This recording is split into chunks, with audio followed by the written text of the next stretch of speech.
opportunity.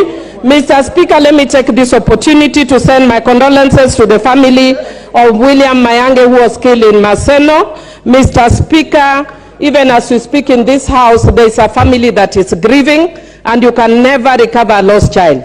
So I just want to say pole to the family of William for the loss, unnecessary loss of a youthful life.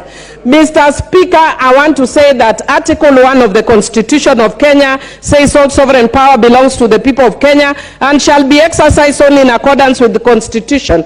And Article 1(2) says the people may exercise their sovereign power either directly or through elected representative. And Mr. Speaker, one of the members who was speaking, my dear friend who I interrupted as she was speaking, was saying that we speak here and we should not speak outside and we should not let our representatives speak. I want to educate her that Article 1(2) of the Constitution gives that right, that we can exercise our mandate directly. And when we demonstrate, we are exercising it directly. So we cannot be having tyranny in the house. We can also have tyranny outside the house. Mr. Speaker, I also just want to say that Article 37, and I want to agree with members across the divide, and I want to thank Honorable Muya for speaking very soberly and saying that Article 37 allows for picketing and peaceful picketing. And I want to say both our side and their side are saying the same language.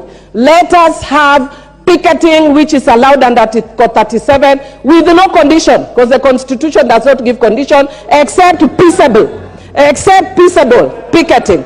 And Mr. Speaker, in peaceable picketing, the mandate lies with the police.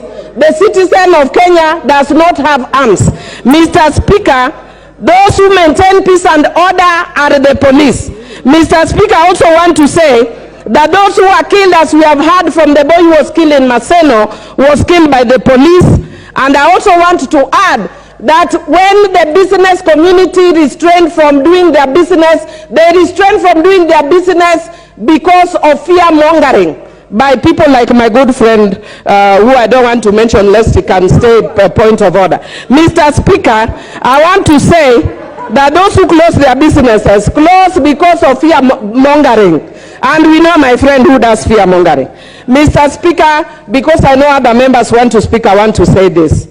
I want to thank you, Mr. Speaker, for giving this House direction that it is actually wrong for us to be mentioning other people who are not here and calling them names, like regrettably my good friend Honorable Ichungwa called Honorable Raila an urban terrorist. Mr. Speaker, if it weren't for your order, I could also have called Honorable Ruto national terrorist, but because of your order, I'm not calling him a national terrorist, Mr. Speaker. And finally, Mr. Speaker, I want to say that my good friend Honorable Ichungwa must tell us whether he's also of the LGBTQ community because of his preoccupation with Uhuru Kenyatta. That guy is a man, buana. Don't be too preoccupied with Uhuru Kenyatta.